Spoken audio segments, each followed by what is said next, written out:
Welcome to sunny side of San Diego. It's the greatest city in the history of mankind. It's a fact. Two local San Diegans that look at obstacles as an opportunity for growth. If you don't fail, you're not even trying. Michael Carini is the Acrylic Alchemist. You can call me CEO of Carini Arts. And Vicente, Vinnie, Enriquez. No one could do it better.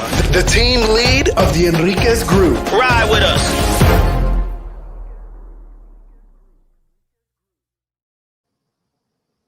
Hi, everyone. Welcome to the sunny side of San Diego. My name is Vinnie, and my co-host over here, Carini. There we go. So we want to jump on and talk about social media. I mean, we did an episode like this a while back, but kind of talking about the positive, negatives, just about social media in general. Michael, you want to take us away on this one? It's such an interesting thing because it is about connectivity, which in a way it is, but it also creates this great sense of disconnectivity. And I guess there's so many different directions we can go in this. Even mentioning the subject, there were a multitude of stories that came up, but it's such an interesting thing because it has definitely consumed us as a culture. And whether it be one platform like Facebook or Instagram, or it used to be Tumblr, or it used to be MySpace, TikTok now, it definitely is a major part of contemporary culture. And our phones even tell us how long we're on social media. When I see those numbers, I'm staggered. But if we're not on social media, we're still on the phone. Yeah, I mean, I've talked about this before. The idea is that, like, when I first got into real estate, I was like, I don't want social media. I don't want it. And now, I mean, I have multiple podcasts, Facebook platforms, YouTube, LinkedIn, TikTok, and I have so many different these social media platforms. And it's like, if I forget to post something on the platform, like, oh my gosh, I got to engage. I got to basically make sure I post on there. Okay, how can I spend the time to do this? And it's like it holds you there. I mean, and it's always that debate too of what you show to other people. I mean, some people are more real with who they are, and other people, show less of who they are. And it's a constant battle of what you show on those different platforms.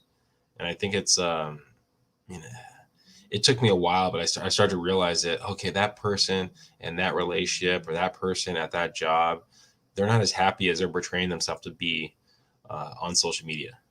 And it's like, take that with a grain of salt. Don't judge, what they're showing to me by what's my own insecurities.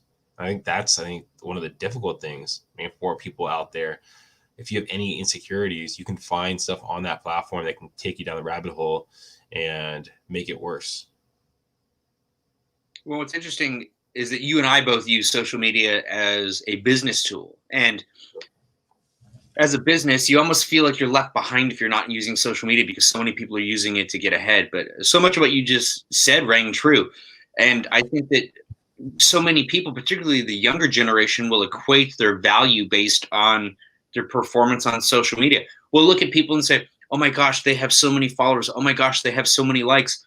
And I would be lying if I didn't say that there were days that my social media platforms did really well and I felt better about myself because of it. And I would be lying if I said that there weren't days that my performance was particularly low on social media and it affected or impacted my mood. And even in the context of my current relationship, the conversations that we'll have will be, well, I need to do this. I need to do this for my social media platform. I need to post on this and this and this. And if you're not posting on all your different platforms, whichever ones you utilize, you almost feel like you didn't accomplish something for the day. It almost feels like a job, or at least it does for me. But it is so ingrained in our daily lives that you wake up and you think, oh, I got to post. I got to post. And Wednesdays, the days that I get up early to do the podcast, are the only days that I don't do my social media first. But my thought is, okay, as soon as we're done with this, we have to do our social media, and then we start the day. So we got a little bit of a lag time. So I had to give that a second to get through. I can see basically you speaking and then your words going. It's like a good Chinese karate flick. So, Oh, really? yeah. So, I mean, I agree. I mean, I think the social media, like we talked about it just a second ago, how you have a TikTok and you got, I think, 20,000 views on one of your platforms. I was like, oh my gosh, I think the most I got on this TikTok was like 2,000 on one of my videos. And for a second there, I was like, oh my gosh, maybe I need to change what I'm doing. Like, wait, why do I need to worry about it? Just keep doing the activities. Yes, I can assess what he's learned off it. Yet there's other things that I should be doing instead of spending a big focus on this platform. Because I mean, I know for you get a lot of business off it. I mean, for social media, for me, currently it's more of a branding thing. I will get some kind of closes off it. Some clients are looking to buy in San Diego or sell in San Diego. Yeah, for the most part, it's more of a branding activity. The majority of my business is from either past clients or even cold calling, more so than from the social media stuff. So for me, I got to be careful to not put as much time into it. Yeah, for me, it's daily life, daily practice. When I talk to other artists and I give advice on the business of art and how to be successful as an artist, one of the first things I talk about is creating social media platforms. So I'm feeding the system. I'm putting people back into it. But it's an interesting thing, too, because I've been having some battles with social media. I tend to get banned or suspended, and not for understandable reasons. And even this past week, I got a notification on Facebook, and Facebook's my most successful platform for generating business because I do get the majority of my business from social media. It's the way that I connect with people, interact with people, particularly during the pandemic. It's the that I can do things because I can't do exhibitions. I can't do art fairs. I can't do music festivals. And this week I posted a little tribute painting that I did to my late mentor who passed. It's an abstract painting, little abstract painting. And in my post description, I said, probably not the most typical for a dude that paints. I really like working with pink and blue, and this is why I like it. And hey, what's your favorite color scheme? And then I got a notification from Facebook that I was violating a policy and would potentially get suspended or banned because of my post. And it cited reasons of something to do with guns, animals, or illegal products.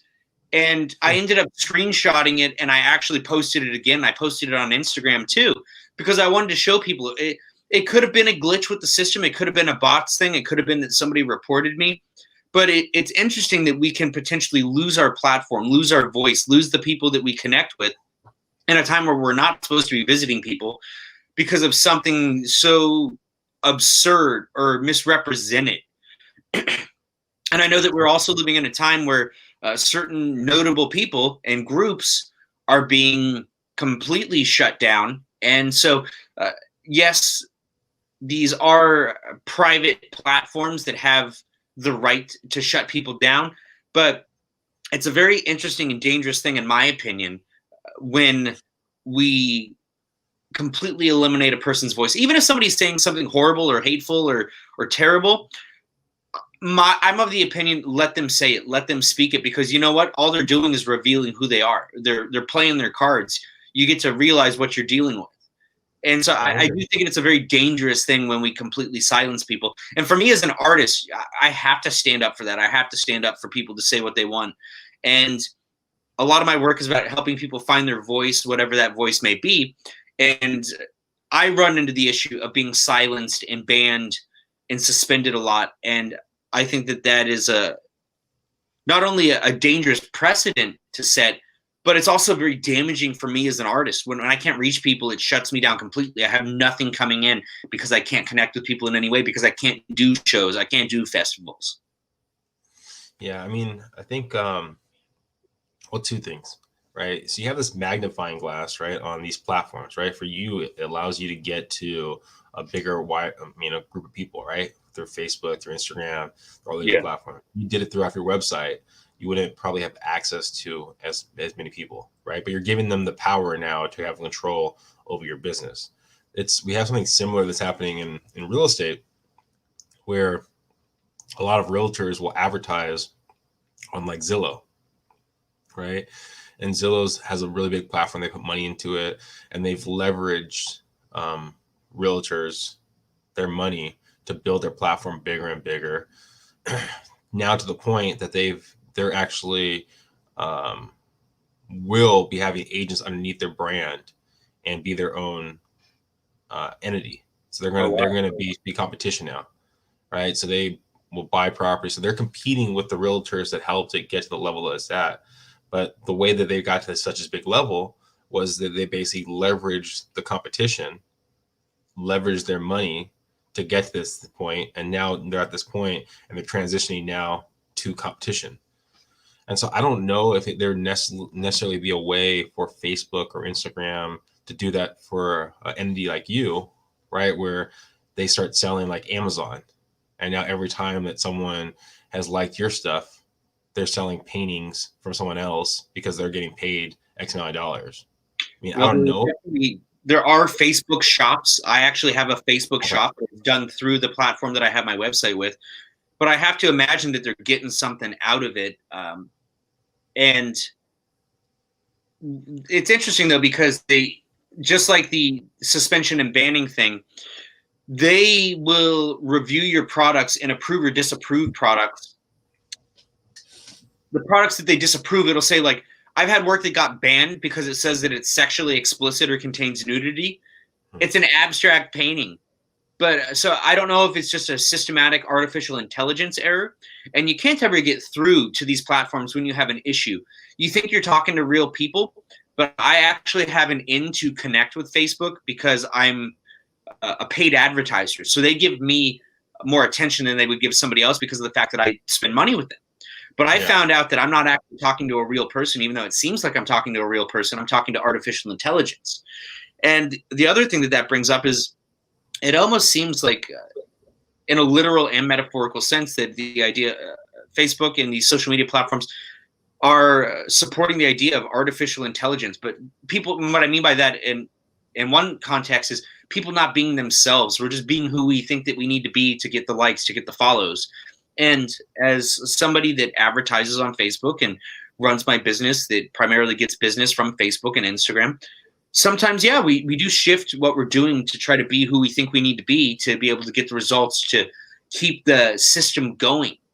And we sometimes will fall into another trap of following people, influencer people that we think are successful, and we look at what they're posting, the highlights, the snapshots, the glory moments, the trophies, and then we base our sense of success on what they're doing or their results. Or like you said, I'll see other people too that post things that get a lot of results, other artists. I was looking at an artist the other day, and these are artists that I like and I respect and I have no hostility towards them.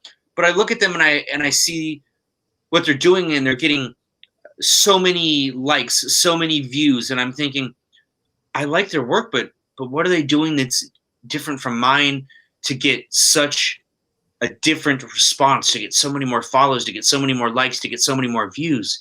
So it creates this sense of competition or equating our worth with what we're doing. And we have to remember that we're seeing snapshots, and sometimes it's luck of the draw of whether or not a video like my TikTok video gets shown. And then even with the success that I had, I still compare it. I'm like, well, I got this many views, but I'm not getting this many views or that many views. So it's almost like an unwinnable system where we're always going to be wanting more and more and more. And that's the culture that social media is. It's immediate gratification. Yeah. I mean, no, I totally agree. I think we see those things, we see those plateaus, and we go, oh my gosh, okay, we got here. Okay, now we gotta get to the next one. Oh my God, we got this many. And you just gotta remind yourself, I mean, just you do you. I mean, it's so easy, and it's happened to me where you judge your insides by someone's outsides, right? So your own insecurities, you're judging that by what someone else is portraying to you. Then it becomes jealousy. Yeah, and it's almost like at some point you're almost no more than a social media profile. Is the totality of your life simply a social media profile? Yeah, I mean, so you start being, you can be jealous of another person. You're like, oh my gosh, I want to be like that person. I want to, like, it was, there's a pose, I guess, that men can do, where they trim their body, or women can do the same thing where they trim their body, and it makes them look like more defined than they actually are. And it's I need so to funny. figure that out then. Huh? I need to figure that out then. Yeah, it's something where you're turning your body and you're taking a picture from the side, and like it'll be like a side by side where someone does it without that way and someone does it with it, and it's like, oh my gosh, they look so much like more ripped, and you're just like, wow, like that's what I'm judging. But the same thing happened probably 20 years ago when people were, growing up with Barbies, right? If you did the measurements of what a Barbie is, right, it's like a 20-inch waist or something like that compared to like a 40-something bosom or something like that. It's like something that's like so unrealistic of a woman's shape. Yet if you're growing up and you're seeing that kind of thing, you're judging yourself against this doll, right? I mean, now you have basically, you're judging against other people, but it's what's going to be the next stage. Is it going to be, okay, well, virtual reality? I mean, I can only imagine where all this is going to go. It is definitely interesting where it's going with the increase of artificial intelligence, with the increase in censorship, with them being private companies, with them being platforms that the majority of our country being on. And so it does have a lot of control. It can, if you can control the narrative, you can control history. So it's a very interesting thing of where it's going to go and what's going to happen. I did want to ask you, what are your favorite platforms? I mean, I'm learning the different avenues of the different platforms. Like Twitter, I get a lot of my information from Twitter, because it's just like, fast news. It's coming at you.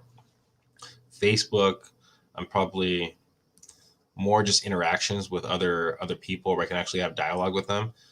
I mean, I go on there. I was like kind of a background thing. I'm slowly starting to understand it.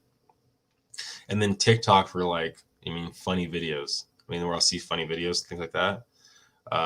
Instagram, not so much.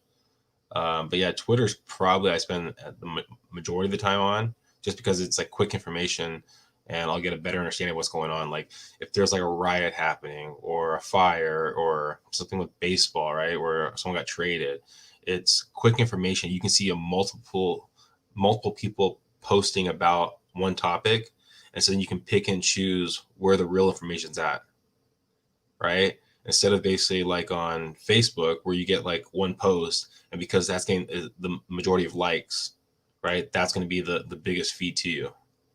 So I think it allows you kind of a different way of looking at some kind of news. It's interesting what people go to and why they go to it. My most successful platform used to be Tumblr before Yahoo bought it. I had up to around 75,000 followers on there.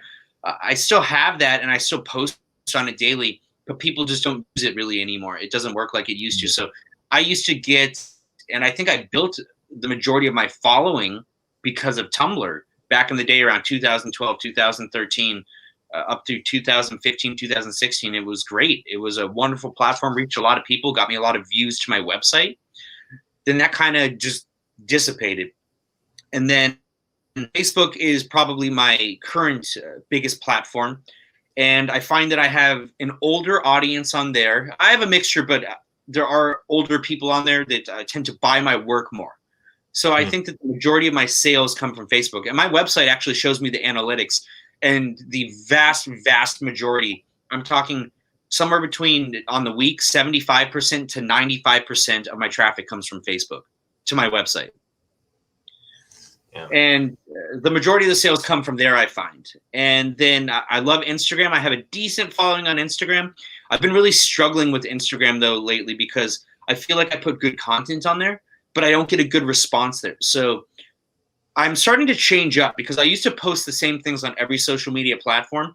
And I'm recognizing that maybe if I did less but posted different things on each platform, I might get better results. But then I have this thing in my head that's like, well, this was good content, so if you don't share this on all the platforms, you're going to be losing out.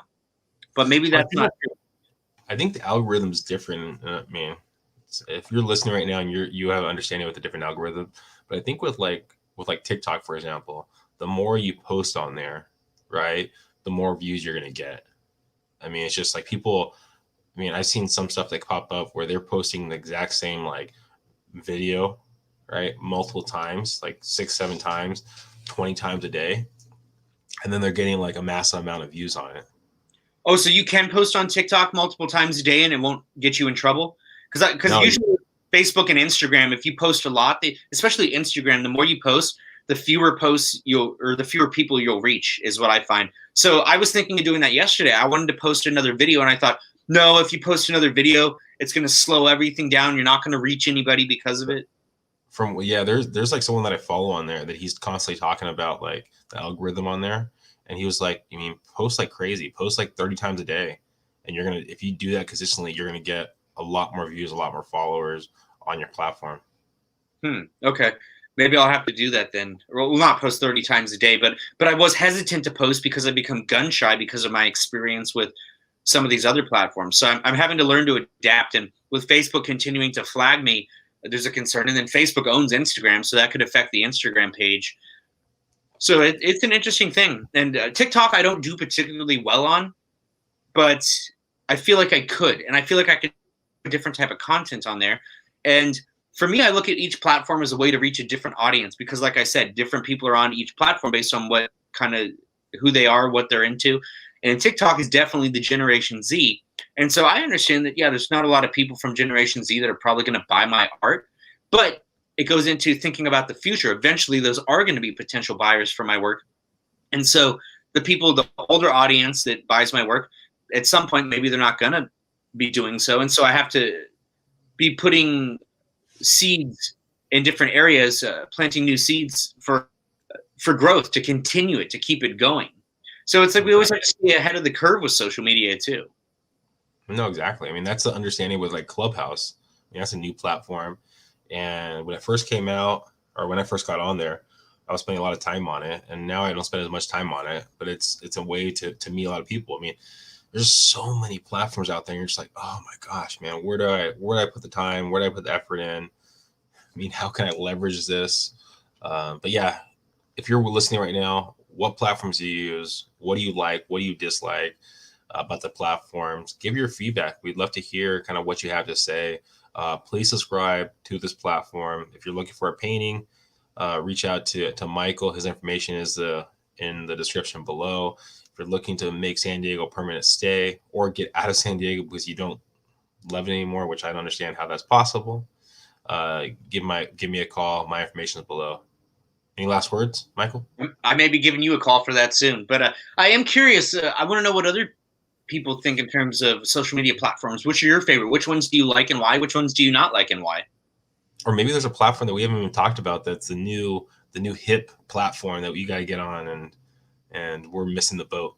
I almost don't even want to know because it is so overwhelming to stay on top of it and to keep up with them.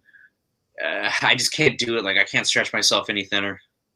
I know, right? They're like, oh my gosh, this is the new platform. You have to get on. And like, please, why'd you tell me that? Why'd you tell me that? That's how I feel. I'm like, I'd rather just not know. I'd rather just be in the dark. Ignorance is bliss. Let me have a moment of bliss. Thank you guys for listening. Please subscribe, please share, and of course, tell your friends.